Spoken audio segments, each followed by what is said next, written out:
Item number 7, Governmental Consultant Services, Gary Owen. How you doing, Gary? Good to see you. Good to see everybody. Thank you very much. I appreciate the time. I'll try to keep it as brief as possible. I know you guys have some important things on the agenda. First of all, the legislature is in right now. They are in full speed ahead until it's time to go on a 2-week break for deer hunting and Thanksgiving starting November 13th, and then they'll come back for 3 weeks in December and finish up the agenda. It's been a slow year in Lansing, new House leadership, a lot of angling on what's going to happen next year in 2018, which will be a full year of politics. You've got U.S. Senate seat open, of course, with Senator Stabenow running for re-election, the gubernatorial, Attorney General, Secretary of State, all of Congress, both the House and Senate. And this year, or actually I should say next year, there's 24 of the 38 Senate seats will be wide open and not with incumbents. So you can imagine a lot of folks running from the House, a lot of folks coming from county commissions all over the state to run for those seats. And so a lot of moving parts as we head into next year. And because of that, I think that there hasn't been a huge legislative agenda. A few things that they are really focused on is number one, I would say at the top of the list as far as time goes is no fault insurance. The Speaker of the House and Mayor Mike Duggan and a pretty broad bipartisan coalition came together 3 weeks ago. They announced a package of bills that would mandate some rate relief, and I'm happy to answer any of the policy questions, but the tenets of the bill is basically a 30 to 40% reduction in auto insurance rates, and also currently there are seniors in the state, which is the only state in the nation that both pay into the auto insurance coverage but are also covered by Medicare, a loophole that they're hoping to get rid of. The mandated rate relief does come with an escape clause. It allows for insurance companies to petition the state to say that they're unable to give the rate relief. That's certainly a point of contention, and I would say that it is a very contentious issue right now, and it's only going to heat up. You've got a large portion of the Republican caucus that is supportive in the House, and a few Democrats, I would say up to 6 or 7, and that'll be coming to a vote this week in committee, and then it will surely turn into kind of a floor conversation and how it gets done. The Speaker of the House, this is his number 1, 2, 3 issue.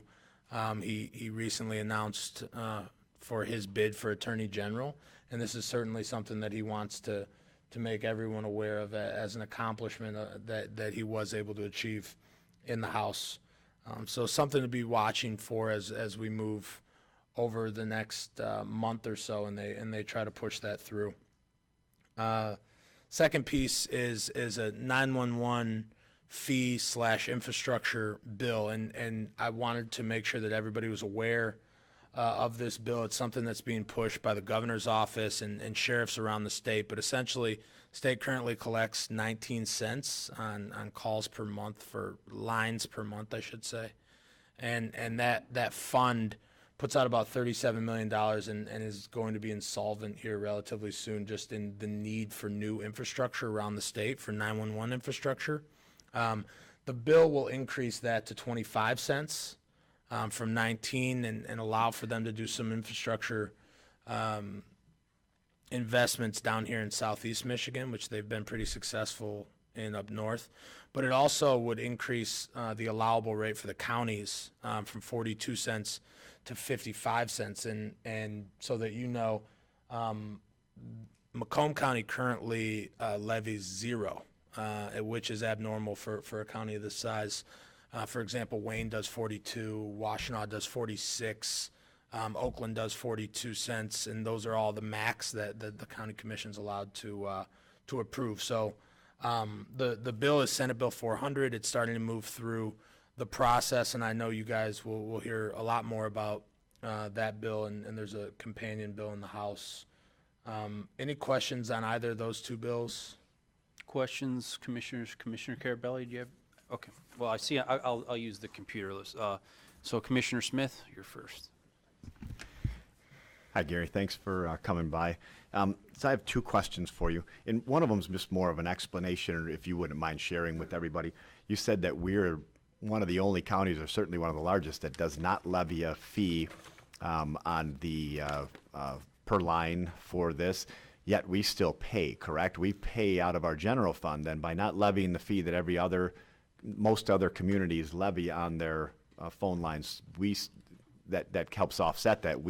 I don't have the exact numbers. I believe that the county gets around 636,000 from kind of the statewide pot, and that dispatch services cost somewhere around 10 million. So, I mean, the cost is still there, but the ability to recover costs through that 42 cents that you have the authority to levy, you guys currently do zero. So I have no idea what 42 cents would bring back to the county, or 40 cents, et cetera. Right. So let me understand what we talked about. So we can levy as a board or as a county, I'm not sure, but whatever, that's irrelevant, 42 cents without a vote. However, we can go out to the people to vote on a 911 tax or levy on the phone systems up to a higher amount, either. $3, yes. Okay. So actually in statute right now, the county commission can levy by itself up to 42 cents. And if desired, you could put a ballot initiative to the people for a millage up to $3. Okay. And a number of counties do that. I don't have the list in front of me, but at least 4 or 5 do $3, and then there's several that are in the 2 range, several that are in the $1 range, and higher than 42 cents. In no other county like Oakland or Wayne is zero like us as far as the amount that they levy just per board, right? Not that I'm aware of. Not that I'm aware of. I don't know of another large county that says zero. Okay, and I wanted to just bring that up because I'm sure that most commissioners had no idea about this, nor did I, that that's even an issue that A, we could bring as a county, or B, we could talk to the executive about bringing as a millage if possible. Helps offset our general fund, and it's certainly not something that doesn't happen all over the state. I just wanted you to at least understand the dynamics of it. And then the insurance rate, one of the questions for the insurance bill, does it eliminate the, how Detroit residents pay a higher rate than Clinton Township residents, which pay a higher rate than, say, Washington Township? Does that bill look at eliminating that too, or is that part of that, do you know? One of the parts of the proposal that the mayor asked for that he hasn't been successful in is eliminating the ability to give insurance rate based on zip code and credit score, which is pretty discriminatory for certain communities, and that is not part of the package right now. It's a very contentious issue, obviously, with some heartwarming stories that they hear and have people in their district come to Lansing and talk to them about, but for no fault, this is the medical coverage I would have had, and et cetera. So at the same time, they've got some outstate folks that doesn't hurt their district. So at this point, it really is political, and it's going to be interesting to see. For example, a big thing is what fee schedule it will fall into and what that means for certain hospital systems and how they're able to take care of some of these tier 1 traumas that come in, and what they're able to do to recuperate costs. So, okay. Thank you. Thanks, Gary. Thank you, Commissioner Kleinfeld. Thank you. I do have some questions that weren't related to those 2 bills as well. I'm assuming the presentation you've completed? No, I've got a few other things that I'm going to go through, but please ask anything. Do you want to? Well, I'd prefer if we just talk about the things he's talked about so far. Okay. So we'll hold off on you on that. Well, I've got one 911 Go ahead, question. please.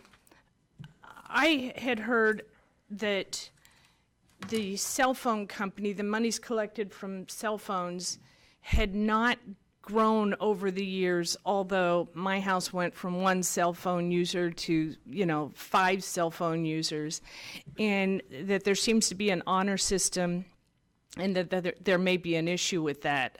Is that on anybody's radar, or was that something that was talked about in the past and just sort of died, or was it even discussed in Lansing? Do you know what I'm talking about? I'm not. Okay. I'm not aware, but I can ask more questions. It's starting to get on my radar more and more, and I'm trying to dig deeper into learning some of the relationships between what goes to the carriers, you know, for example, the copper lines and what was reimbursed to keep those copper lines functional versus now when it's voice over internet, VoIP, that is a collection for a lot of this stuff. So it is kind of convoluted, and it's transitioning from those old hardline rates and infrastructure improvements to like the new internet-based, cell phone-based world, and trying to figure out that transition. So I will find out. Okay, thank you. Thank you. Commissioner Carabelli?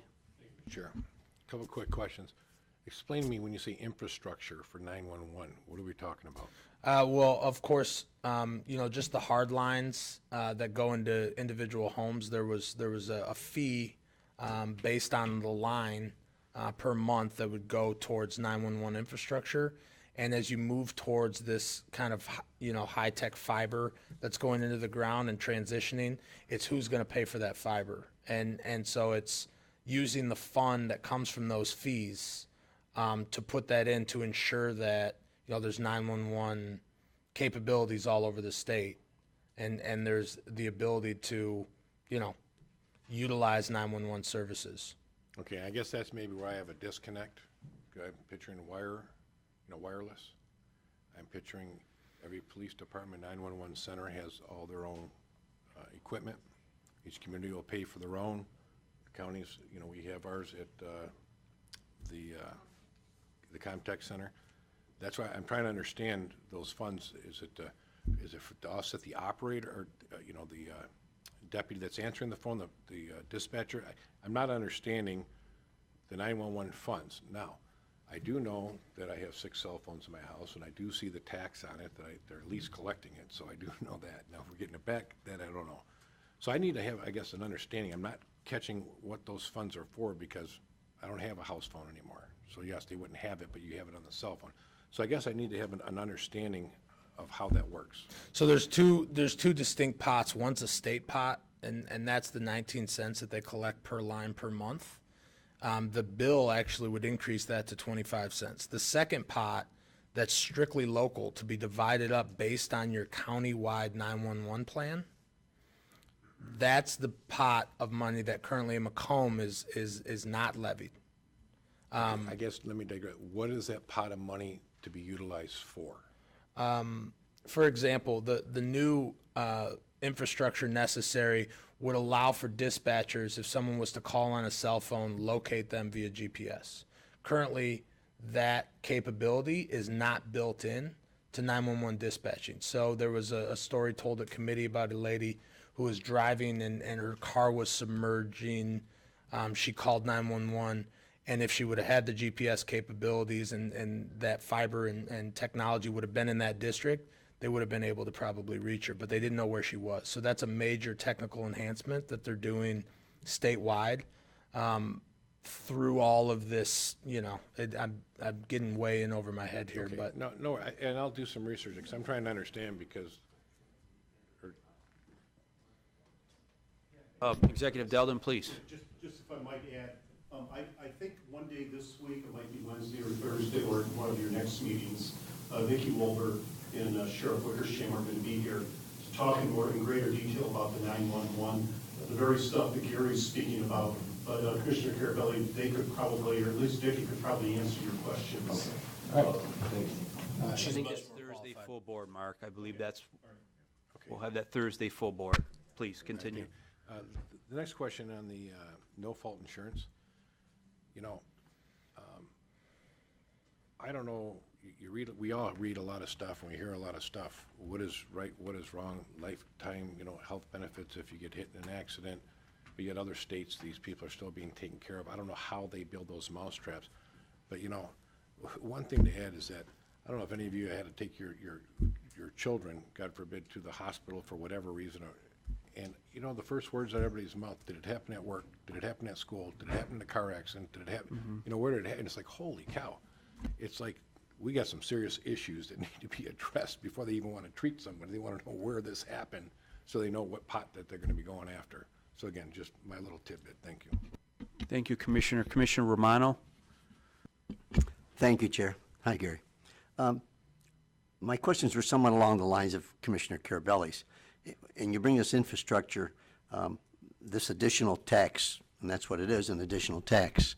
I'm sure we get taxed for this, we get taxed for that, taxed for this. So right now, we have 911 service that's being given to our residents here in Macomb County, and there's no fees involved for that 911, or there's a very small fee. Is that correct?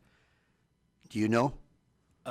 Currently, the fee is a statewide fee at 19 cents per call per line per month. Okay, and the increase in that is for the infrastructure, which I think Mr. Delden said would probably be explained to us more this coming Thursday, because as Commissioner Carabelli says, I too cannot get my head around this. Everybody's Sure. asking for money for infrastructure, when Yeah. in fact, there is a 911. I know you're talking about the GPS that could be located, but I don't know. It just seems that every time we turn around, somebody's taxing us for something, and this is something we've had in place right now, and it's working well. And I don't know. You know what? I'll wait till Thursday, Gary, till we have the And just- Sheriff Wickersham come in. Thank you, Commissioner. And just for clarification, the bill is very separate than, whatever conversation is going to happen at the county level. I just wanted to make folks aware that there is a bill that is essentially increasing the state fee and then just allowing for the counties to levy a higher amount than 42 cents, taking that up to 55 cents.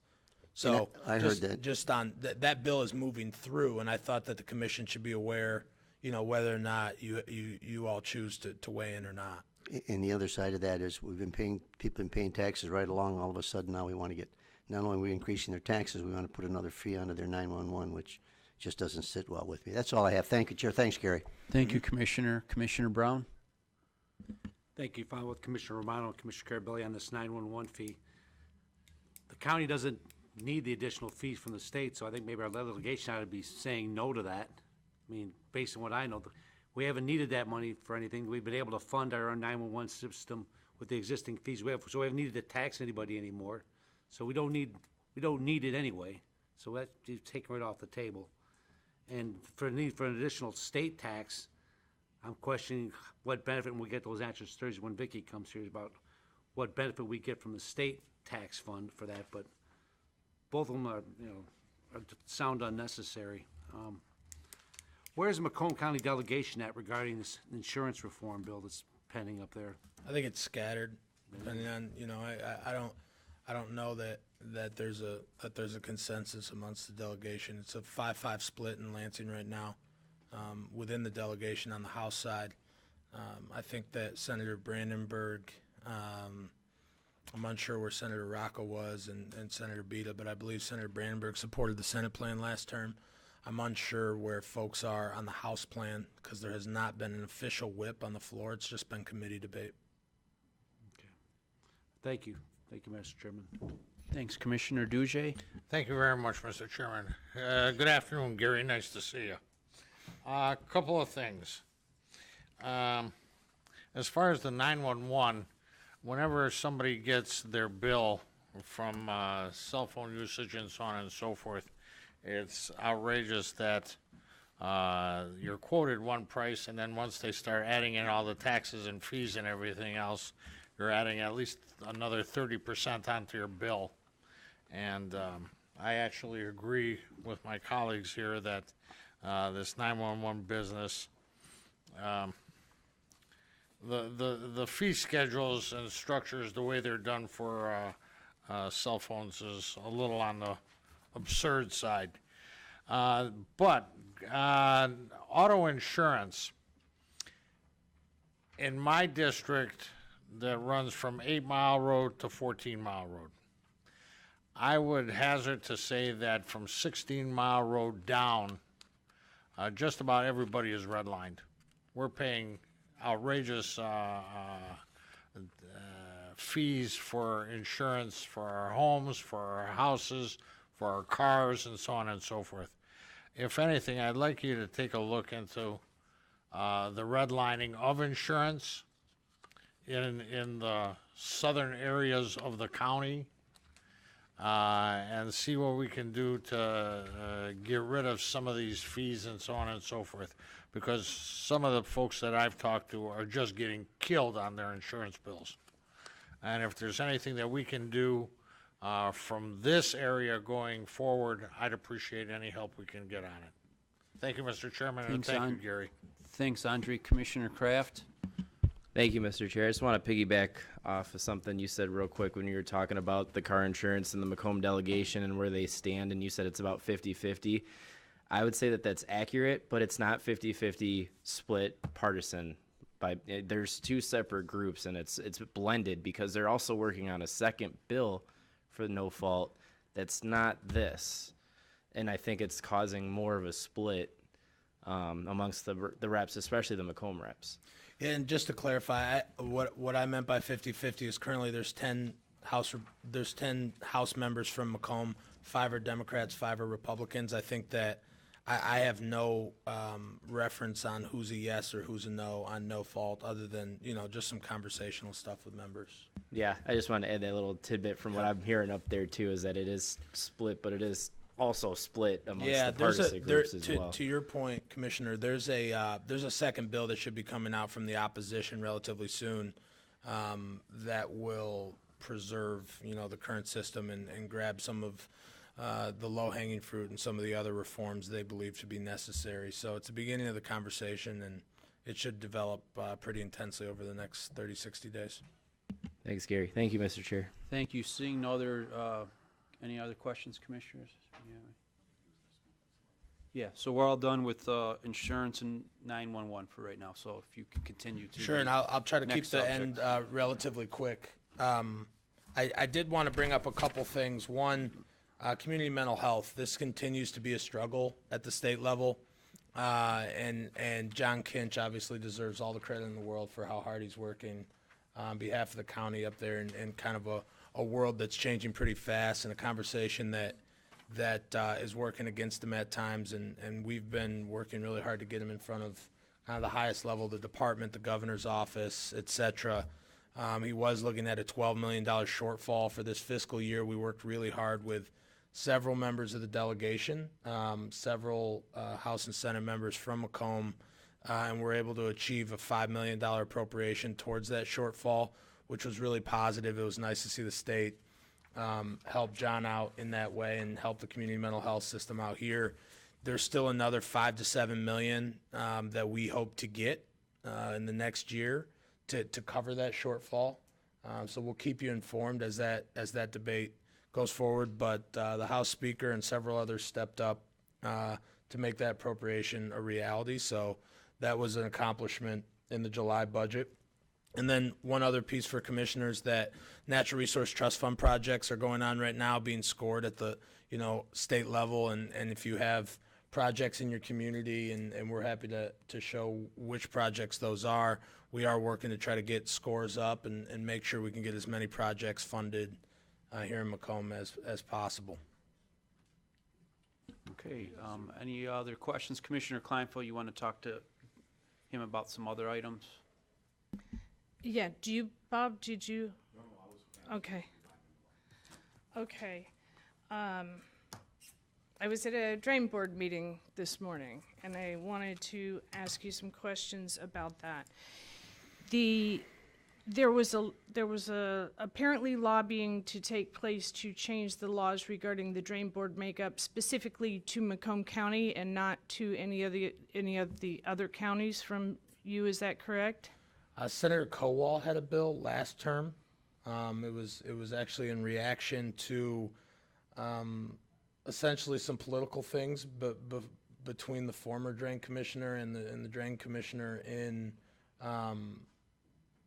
Oakland County. And Senator Kowal introduced a bill to basically bring Macomb in line with the way that Oakland operated. So that bill passed last year. I believe it was close to unanimous in the Senate, and I think there was 3 or 4 no votes in the House. Did you have a position on that? As GCSI? Yes. No, we wouldn't weigh in on that. The county executive came to Lansing and did testify in support of the bill.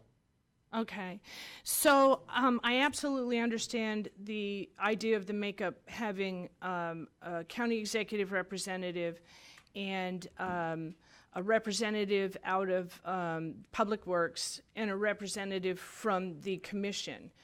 I think where I take issue and where it goes awry is the county executive can choose their representative and the Public Works Director can choose her representative, but the county commission cannot. It has to be somebody from that drain. So we frequently have drain board meetings where 6 commissioners have to be there. What was my vote today took about 5 minutes. I had to drive up there, cast like 3 votes, leave, and then it's somebody else's turn to sit down, and then it's somebody else's turn. And nobody talked to us about that bill. None of us knew that that bill was up there and how it affected us as a commission. So before you were, last year you gave us a lot of reports on a lot of things, and this was something that directly affected the commission and affected commissioners that have jobs elsewhere and has created a big hardship to me. And what I would like to see, if you're going to lobby on our behalf as well, is I absolutely believe there should be representation from the county exec's office. I think that's much better than the makeup was before. But I think that the board has to have the ability to name somebody and then to name an alternate, so that we, if the person can't make it, an alternate.